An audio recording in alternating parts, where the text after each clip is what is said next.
irmãos amados, vamos abrir a palavra de Deus. Profeta Jeremias. Profeta Jeremias, capítulo 33. O versículo 3. Profeta Jeremias, capítulo 33, versículo 3. Diferentemente do que tem usado, normalmente expondo um texto, hoje eu não vou tratar de uma exposição, hoje eu vou tratar de um tema, de um assunto.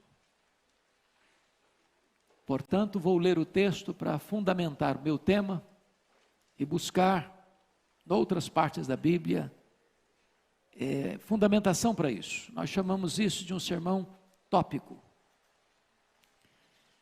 Então, peço que você leia comigo o versículo 3. Vamos juntos? Invoca-me e te responderei. Anunciar-te-ei coisas grandes e ocultas que não sabes. Eu quero conversar com os irmãos hoje sobre oração. Oração. Não há cristianismo sem oração. Não há vida cristã sem oração. Não há famílias fortes sem oração. Não há igrejas vivas sem oração. Não há avanço missionário sem oração. Não há poder espiritual sem oração.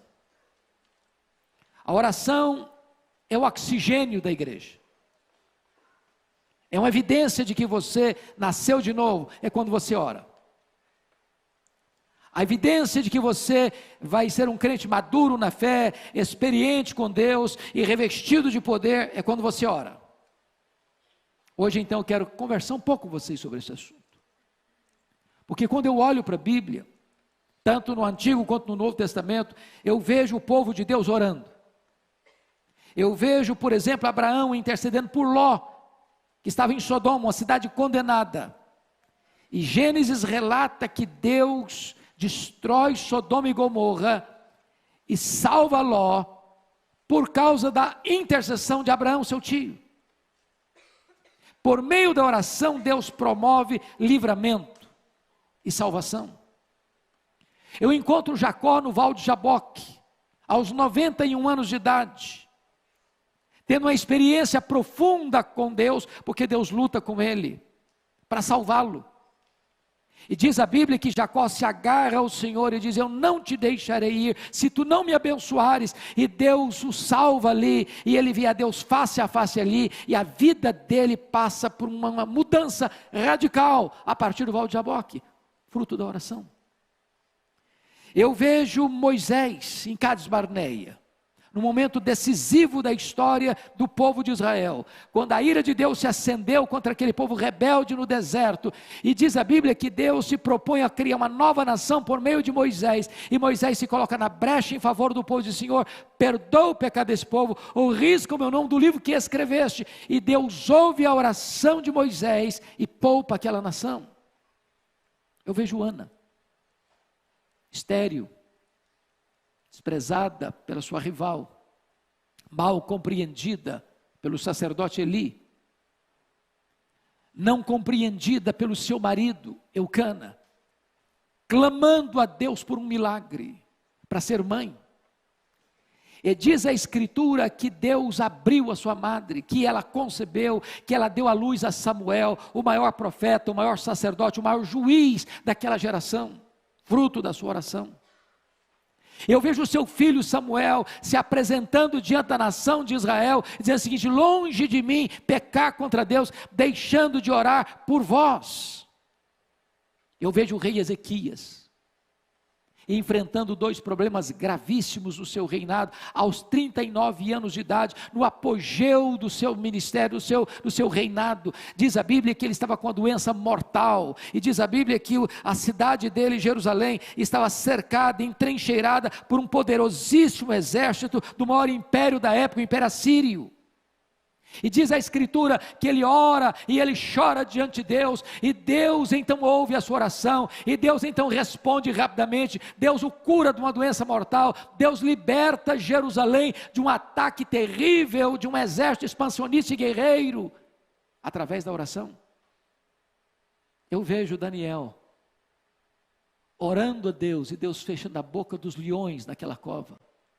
Eu vejo Daniel orando a Deus, e Deus enviando o arcanjo Miguel para lutar nas regiões celestes em favor de Israel. Eu vejo o grande estadista, o grande administrador, o grande reformador, Neemias, orando por Jerusalém, chorando diante de Deus, jejuando diante de Deus, e uma cidade que estava há 142 anos debaixo de escombros, se levantando das cinzas, fruto da oração. Eu vejo o próprio Jesus, o Filho de Deus, lá no Jordão, no momento do seu batismo, orando ao Pai, o céu se abrindo, o Espírito Santo descendo sobre ele, e eu vendo ali Jesus sendo capacitado com o poder do Espírito Santo para dar início ao seu ministério, e ele vai ser um homem de oração. Ele ora no deserto, ele ora nas noites, nos ermos daqueles desertos da Judéia, ele ora no Getsemane, ele ora na cruz, e hoje ele está no trono orando e intercedendo por você e por mim. Eu encontro na Escritura o apóstolo Paulo, orando, logo depois da sua conversão. Eu encontro este homem orando em noites de vigília, eu encontro este homem orando na praia, eu encontro este homem orando nos desertos, eu encontro este homem orando nas sinagogas, eu encontro este homem de joelhos, dizendo: por esta causa eu me ponho de joelhos. O maior teólogo da história da igreja cristã, um homem de oração, comprometido com oração. Eu vejo Cornélio, um soldado gentio, orando a Deus, sem uma compreensão clara ainda do que é a fé cristã, não salvo ainda, mas orando. E a Bíblia diz que as suas orações subiu até Deus, as suas esmolas subiram até Deus, e ele então é orientado a buscar Pedro, que estava em Jope, para vir à sua casa, vir à sua família, para pregar para ele e a sua família o evangelho, e toda a sua casa é convertida, e toda a sua casa é batizada, e uma obra nova se inicia entre os gentios, a partir da família de Cornélio, fruto da oração. Eu vejo Lídia, uma empresária da cidade de Tiatira, morando na cidade de Filipos, tendo na sua casa uma reunião de oração. E a partir da sua casa e a partir daquela reunião de oração, uma igreja é estabelecida na Europa pela primeira vez, por causa de uma reunião de oração. Eu vejo a mulher Cirofenícia, com a filha endemoniada, rogando a Jesus: Senhor, socorre-me, tem compaixão de mim, porque o sofrimento da sua filha era o sofrimento da própria mãe, e então, resultado da oração daquela mulher, sua filha é liberta, a sua filha é curada. Eu vejo os discípulos de Jesus, no cenáculo, orando todos, unânimes, aguardando a promessa do Pai, o derramamento do Espírito. O Espírito Santo desce no Pentecoste para permanecer para sempre com a igreja, para revestir a igreja de poder, para o louvor da glória de Deus, avançando 10 dias, todos unânimes, em perseverança, e de repente, depois de 10 dias de oração, até chegar aos nossos dias, até chegar a você e a mim. Eu encontro, irmãos, os crentes, ao longo dos séculos orando, os pais da igreja orando, os pré-reformadores orando, os reformadores orando, os puritanos orando, os missionários orando, os avivalistas orando, esta igreja orando, você e eu orando, porque se você é de Deus, você é alguém comprometido com oração. Então, pensando nisso, eu gostaria de destacar algumas lições. Primeiro, a igreja cristã recebe poder, o poder do Espírito Santo, por meio da oração. Irmãos, nós precisamos desse poder. A igreja cristã não pode viver uma vida de santidade, e a igreja cristã não pode avançar na obra missionária, a não ser através do poder da oração. A obra missionária começa com os joelhos que oram. A obra missionária começa com os bolsos que contribuem. A obra missionária começa com os pés daqueles que vão, mas tudo começa com oração. Evidência disso, Atos 1,14. Quando Jesus foi assunto aos céus, Ele disse para os seus discípulos: permanecei na cidade, até que do alto sejais revestidos de poder. Esta é a ordem. A igreja deve fazer a obra, mas antes de ir fazer a obra, a igreja precisa de revestimento de poder, e revestimento de poder só se recebe por meio da oração. Então eles perseveram, então eles oram, então eles unanimemente clamam a Deus, e diz a Escritura que como resultado dessa oração, o Espírito Santo é derramado. A igreja é cheia do poder, e a igreja avança na sua grande empreitada missionária. Eu vejo Atos 6,4, os apóstolos tomando a mais importante decisão, talvez do livro de Atos. A igreja tinha sido perseguida e enfrentado a perseguição com oração. A igreja tinha enfrentado o problema daquele casal hipócrita dentro da igreja, Ananias e Safira, com a infiltração do inimigo no meio da igreja. A igreja enfrenta e discerne isso com oração. A igreja agora está enfrentando um outro problema, um problema social dentro da igreja. As viúvas dos helenistas estão sendo esquecidas na distribuição das necessidades diárias que elas tinham. E diz a Bíblia que os apóstolos, em vez de se redobrar ainda mais para servir as viúvas, ou em vez de, não, o povo reclama mesmo, eles tomaram a decisão: vamos consagrar homens cheios do Espírito Santo, cheios de sabedoria, cheios de fé, para esse ministério da diaconia nas mesas. Quanto a nós, nos consagraremos à oração e ao ministério da palavra. Eu não sei se você já perguntou por que Deus colocou nessa ordem, não o ministério da palavra e da oração, mas ao ministério da oração e da palavra. Por que Deus fez isso? Oração e o ministério da palavra, em vez de ministério da palavra e oração. Por que a oração vem primeiro? Essa pergunta já foi feita tantas vezes, os exegetas já examinaram isso tantas vezes, os estudiosos já debruçaram sobre esse assunto tantas vezes, e para mim, a melhor e mais sábia resposta desse assunto vem de um irmão que já pregou no púlpito dessa igreja, um professor coreano, que ele disse o seguinte: Deus valoriza tanta pregação da sua palavra, Deus dá tanto valor à sua palavra, a palavra tem tanta primazia, ela tem tanta supremacia na igreja, que Deus colocou a oração primeiro. Porque se você e eu não orarmos, não haverá virtude nem poder do Espírito Santo para pregarmos a palavra de Deus. Os apóstolos entendem, vamos nos consagrar à oração e ao ministério da palavra. Mas em segundo lugar, irmãos, a oração é a base para o avivamento da igreja. Nós queremos avivamento, nós lemos sobre avivamento, nós visitamos lugares onde Deus trouxe avivamento. Nós nos alegramos com os testemunhos daqueles irmãos nossos do passado que receberam avivamento, e nós oramos para que Deus faça de novo, ainda hoje, mas o avivamento vem em resposta à oração. Querem um exemplo? 2 Crônicas 7,14, se o meu povo, que se chama pelo meu nome, orar e me buscar, e se converter dos seus maus caminhos, então eu ouvirei dos céus, perdoarei os seus pecados e sararei a sua terra. Querem um outro exemplo? Isaías 44,3, derramarei água sobre o sedento, torrente sobre a terra seca, derramarei meu espírito sobre a tua posteridade, e a minha bênção sobre os teus descendentes. Em outras palavras, Deus manda a água sobre o sedento, Deus manda as torrentes sobre a terra seca, Deus manda o seu espírito para uma igreja que tem sede dele, que quer a presença dele, que aspira a presença dele, que quer ver a manifestação da glória dele. E é quando a igreja ora, é quando a igreja tem sede de Deus, é quando a igreja aspira pela presença de Deus, é que Deus envia o poder do seu Espírito sobre ela. Pense comigo no Clube Santo, lá em Oxford, na Inglaterra. A Inglaterra estava uma igreja falida, fruto do racionalismo francês, do iluminismo europeu. Havia uma onda de ateísmo varrendo as igrejas, os pregadores não acreditavam mais na inerrância das escrituras, as igrejas estavam como que um vale de ossos secos, não havia vigor na igreja, não havia brilho nos olhos das pessoas, as igrejas se reuniam, mas não tinha gente nos bancos, os púlpitos completamente descomprometidos, pregadores pregavam sermões mortos para auditórios vazios e sonolentos, quando de repente Deus levantou um grupo de estudantes na Universidade de Oxford, para orar por avivamento. Lá estava John Wesley, lá estava George Whitefield, lá estava Carlos Wesley, e eles oraram, e eles confessaram os seus pecados, e eles buscaram a Deus, e eles choraram diante de Deus, e eles clamaram pelas madrugadas, e numa noite de vigília de 31 de dezembro de 1739, às 3 horas da madrugada, enquanto aqueles moços estudantes oravam, os céus se fenderam, Deus derramou sobre eles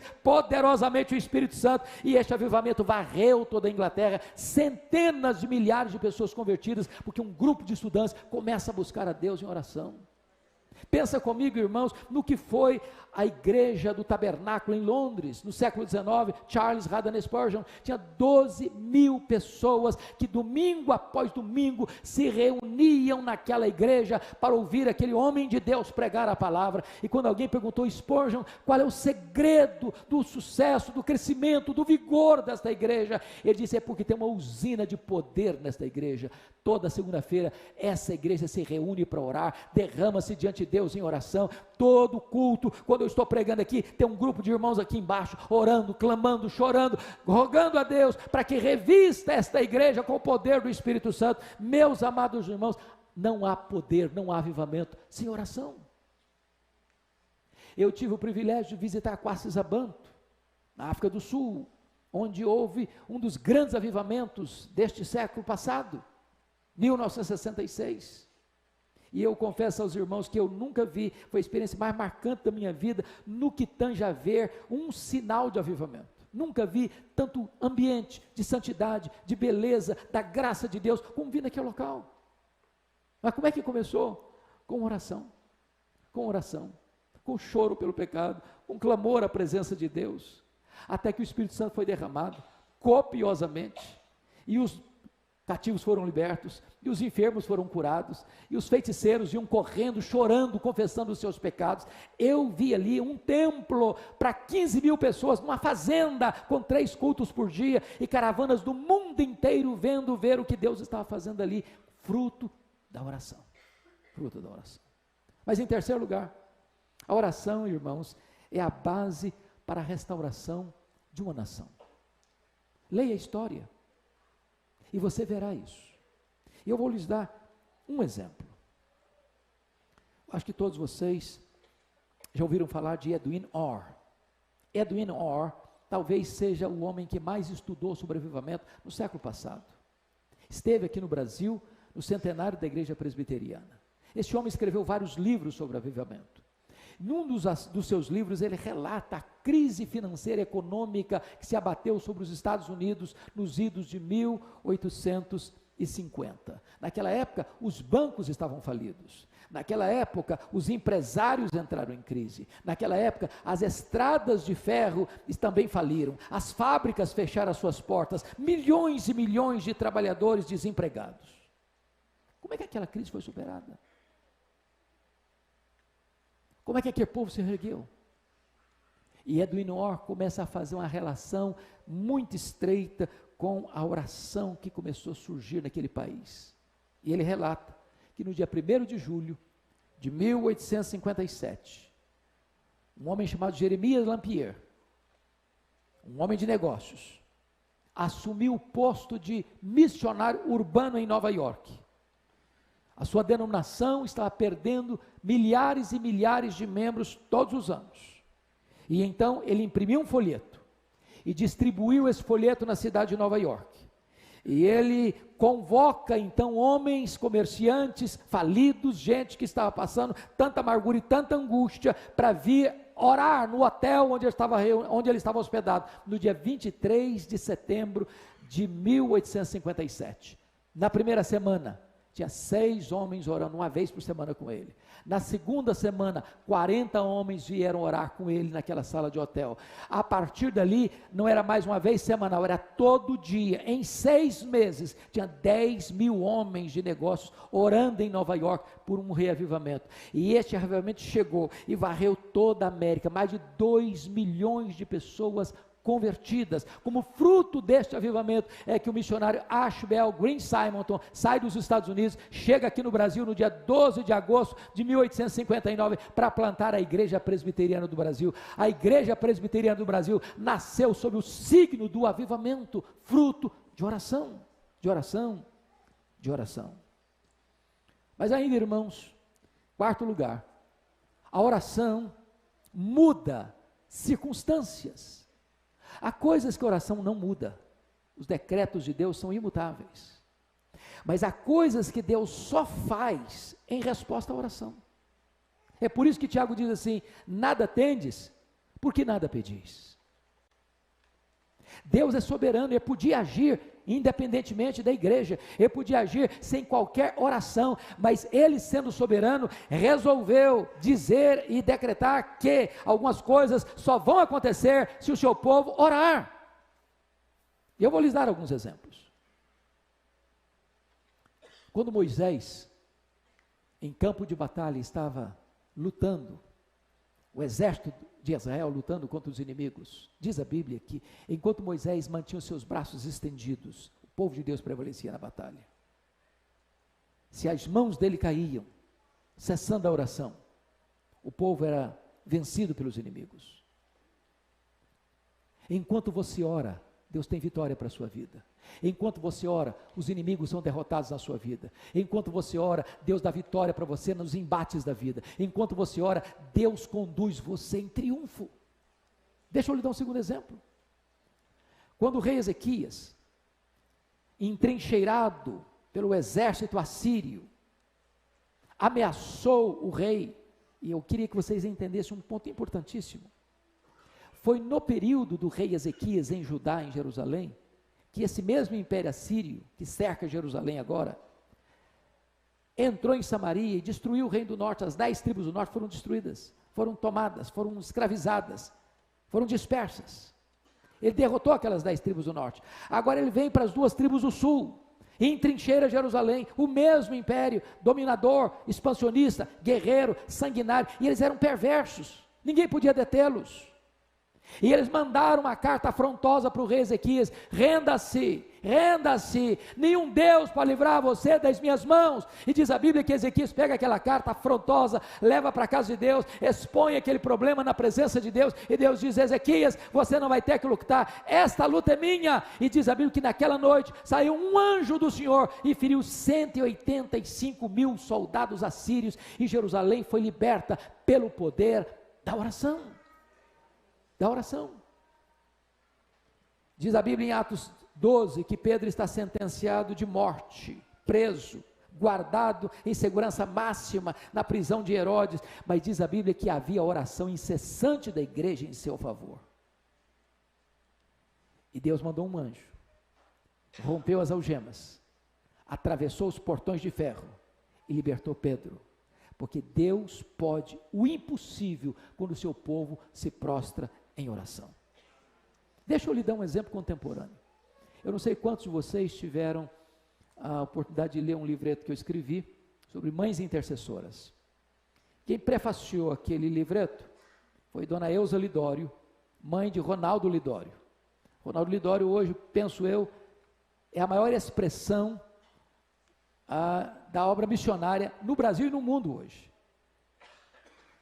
E a Dona Eusa conta uma história do que aconteceu com ele no prefácio desse livro. Ronaldo, acompanho desde a sua juventude, seu pai foi meu pastor, a nossa igreja, tanto aqui em Pinheiros quanto em Vitória, acompanha o ministério dele, e quando ele se formou no seminário de Recife, ele resolveu, antes de se formar no seminário de Recife, interrompeu seus estudos e vai passar um período entre os Quechuas, no Peru, no meio do Sendero Luminoso.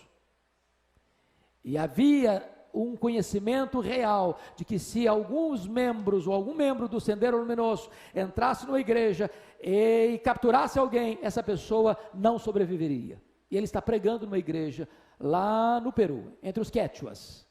Quando homens encapuzados do Sendero Luminoso entraram dentro da igreja e pegaram o Ronaldo e o colega dele, botaram um capuz neles e saíram com eles por paredão de fuzilamento. E o Ronaldo narra, e a Dona Eusa conta essa história, que enquanto está sendo levado, o coração dele está muito angustiado. Ele diz: meu Deus, eu estou angustiado, eu não estou preparado para morrer. Se eu não estou preparado para morrer, Senhor, então também eu não estou nem preparado para a tua obra. Então, se o Senhor me quer que eu morra, então o Senhor me dê paz para morrer. E se o Senhor me dê paz para morrer, eu quero dedicar-me ainda mais à obra missionária. E ele foi levado para o paredão.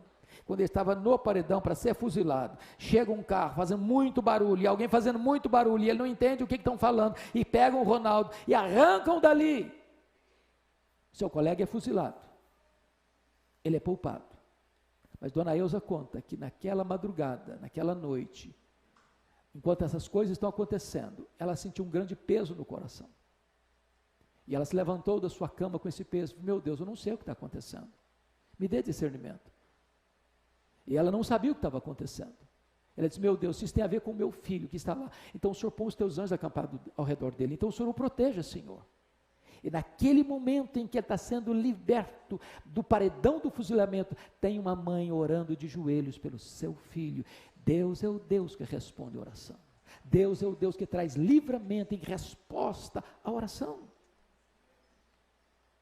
Mas em quinto lugar, irmãos, a oração nos capacita a enfrentar também os grandes dramas da vida. Eu não sei que tipo de drama você está enfrentando, que tipo de luta você está enfrentando, que tipo de decisão importante na vida você tem que tomar.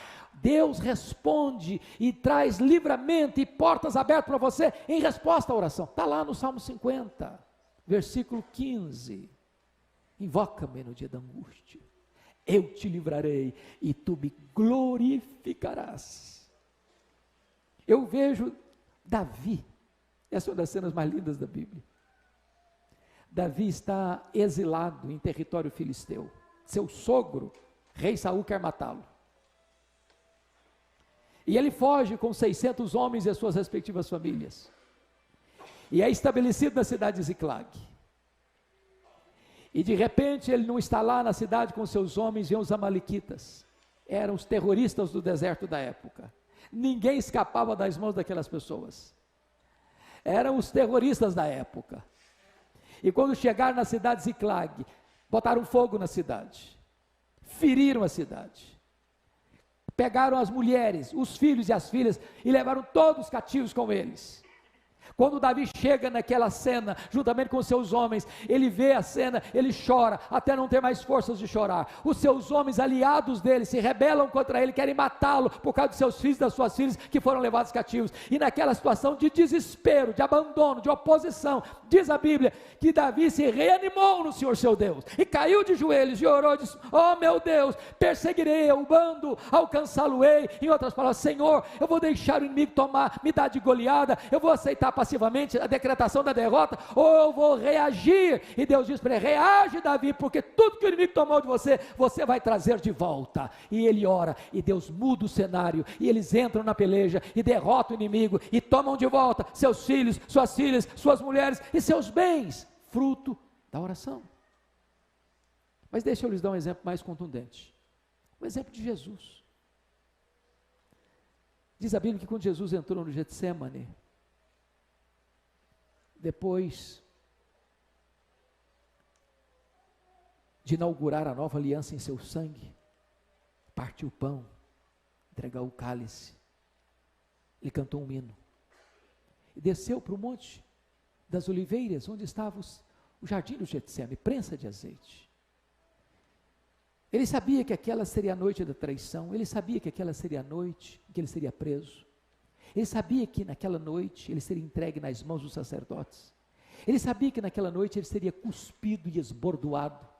Ele sabia que naquela noite ele seria acusado, condenado à morte. E quando ele entra no Getsêmani, ele deixa 8 dos seus discípulos para trás. E ele pega Pedro, Tiago e João e diz, vocês vêm comigo. E quando ele está com esses 3 discípulos mais achegados, ele abre o coração para eles e diz assim, a minha alma está profundamente triste até a morte, ficai comigo, vigiai comigo. E diz a Escritura que ele sozinho avança para o interior do jardim, e lá ele prostra-se com o rosto no chão, e ora e chora, e ora e chora, e ora e chora, e diz, Pai, se possível passe de mim este cálice sem que eu beba, mas se não seja feita a tua vontade. Ele faz uma vez, ele faz 2 vezes, ele faz 3 vezes, ele alaga aquele chão com as suas lágrimas e com o seu sangue, mas quando ele se levanta dos joelhos, não tem mais angústia, a angústia foi embora. Ele se levanta forte, firme, resoluto. Ele enfrenta os homens que vêm prendê-lo, armados até os dentes, e é ele quem se apresenta e pergunta, quem buscais? A Jesus o Nazareno, pois sou eu, e caíram por terra. Ele enfrenta agora o sinédrio sendo cuspido e sendo esbordoado, e está firme como uma rocha. Ele enfrenta o pretório romano, Pilatos com a sua covardia, firme como uma rocha. Ele caminha pelas ruas de Jerusalém, as mulheres choram e perguntam, por que vocês estão chorando por mim? Não chorem por mim, chorem por vocês, chorem pelos seus filhos. Ele é pregado naquela cruz e transforma transforma aquele patíbulo de horror num palco da glória de Deus e da nossa salvação. Não tem mais angústia, vencida na oração, na oração. Mas eu quero concluir. A oração é o instrumento que Deus dá aos pais e às mães para ver os seus filhos de pé, sendo usados por Deus. Eu vejo uma mãe como Susana Wesley, que tinha 19 filhos,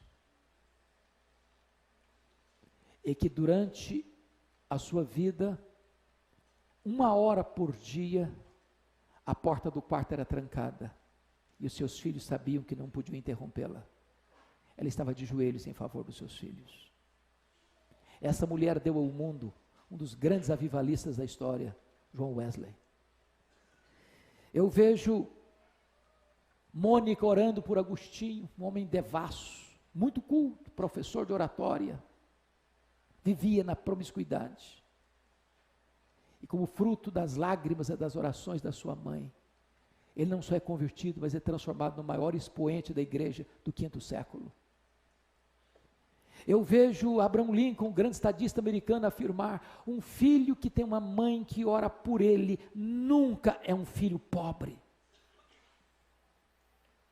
Eu vejo um pastor batista, com o pastor Tim Simbala, vendo a sua filha primogênita, adolescente, sair de casa, querendo curtir os banquetes do mundo, e o pai chorando em casa, e alguém ligando para ele, diz: desista dessa menina, desista dessa filha, ela não está nem aí com você. Ele diz: não posso abrir mão da minha filha, eu não posso desistir da minha filha. E então a igreja ora, e a igreja chora, e a igreja clama por ela, e Deus vai ao encontro daquela menina, desperta o coração dela, e ela volta quebrantada em lágrimas, de volta para casa, de volta para a igreja, de volta para Deus.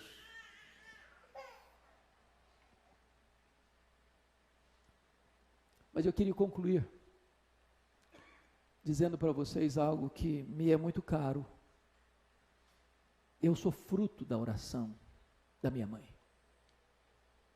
Alguns de vocês sabem disso. A minha mãe estava grávida do seu último filho, estado adiantado de gravidez, morando numa região rural, onde não tinha médico, não tinha hospital, não tinha estrada, não tinha carro. E ela ficou gravemente enferma. Naquela época, se alguém tinha que sair de casa para buscar recurso, numa situação dessa, tinha que ser transportado numa padiola, um lençol amarrado num varal. Meu pai sabia que ela não suportaria uma viagem de 40 quilômetros nessa padiola. Mandou chamar o médico, ele veio, examinou e disse: essa mulher não vai sobreviver. Ela está muito fraca. A criança no ventre dela está em agonia de morte. E o médico disse: a única chance dessa mulher sobreviver é sacrificar a criança. Se não sacrificar a criança, a mãe morre junto com a criança. Quando esse dilema foi apresentado à minha mãe, ela tomou outra decisão. Ela disse: eu não abro mão desse filho. Estou pronta a morrer com ele, eu estou pronta a morrer por ele, mas eu não desisto dele.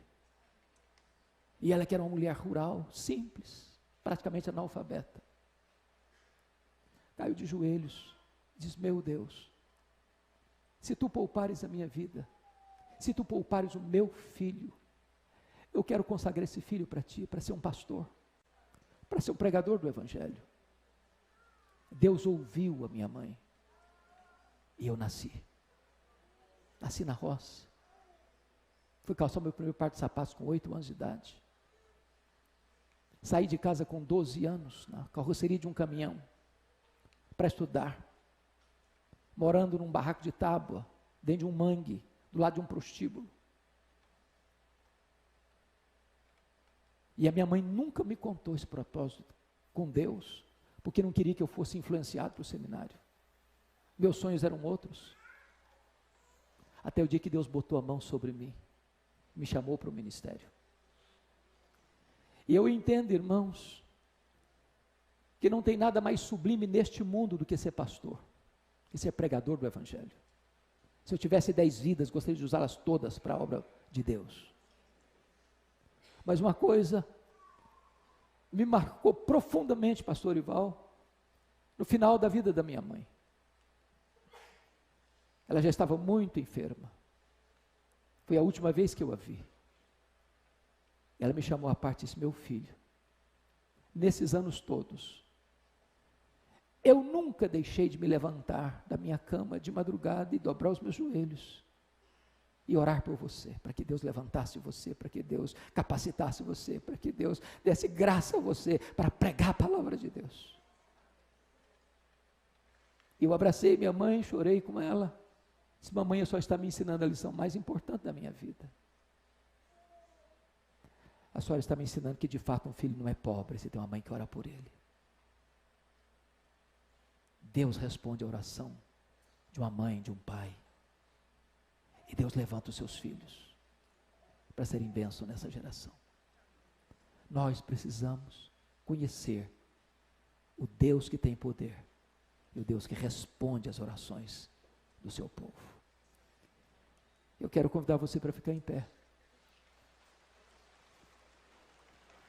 Eu quero pedir que o pastor Ival ore por nós nesse momento, colocando a nossa vida diante desse Deus que responde orações. Pastor, já ouvi essa história umas 10 vezes, toda vez que eu choro.